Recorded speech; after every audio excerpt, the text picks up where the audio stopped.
Hey everyone, Iza Cheeken here, and just now, right now, I'm just gonna talk a little bit about two sermons I heard, both on the story of Absalom and David. One was a from a church I attend where he attributed Absalom's um actions to the frustration he felt, and then another one was from from a televangelist I watched named Levi Lesko, and he says that his actions were more about ego and him allowing himself to become his own god. Quite honestly, I think both of those sermons have merit, and I truly believe that technically one can even lead to another. Things like the story of Absalom. Everyone knows that it starts off he killed his half brother, but most people don't realize that, yes, that was out of frustrations. Absalom's half brother had actually raped his sister, and this had gotten to David, but David had basically ignored it. So Absalom wound up killing his brother out of revenge, and that's also why he tried to take over the kingdom. He did not think that David was doing the right thing. He did not like the way David was ruling, and he did become frustrated with David. However, when you think that someone or even you can do something better than David, right there is a hint of ego in that. And if going unchecked, it can grow into pride, and then you can think of yourself almost as a god.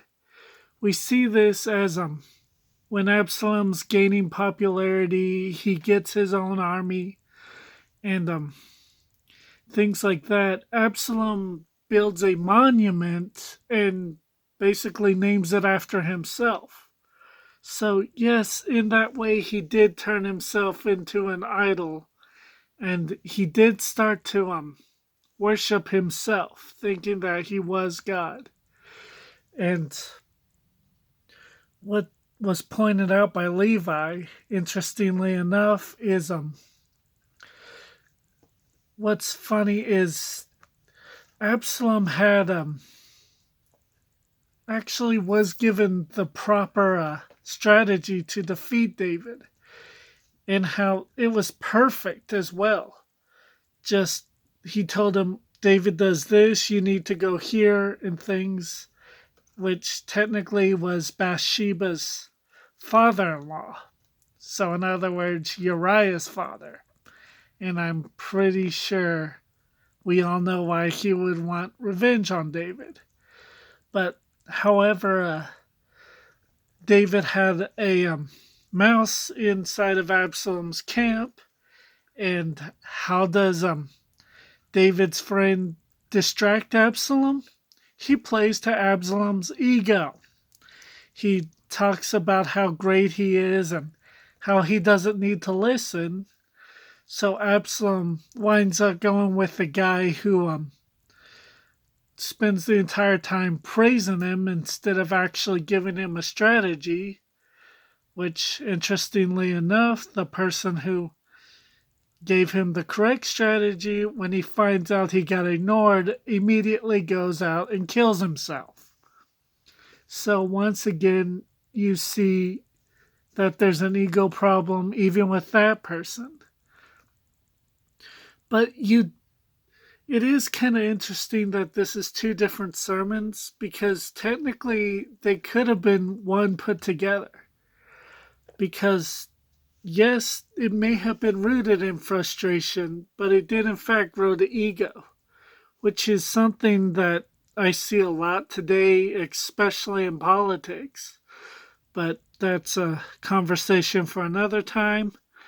But, anyways, it just kind of reminds us that we do have to watch ourselves. We do have to spend time in prayer.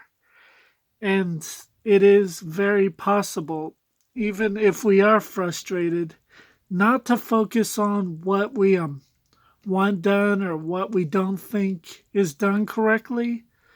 But I think we should learn from Absalom in the fact that we do need to spend time in prayer and we do need to keep ourselves in check. Thank you guys for listening. Until next time, bye.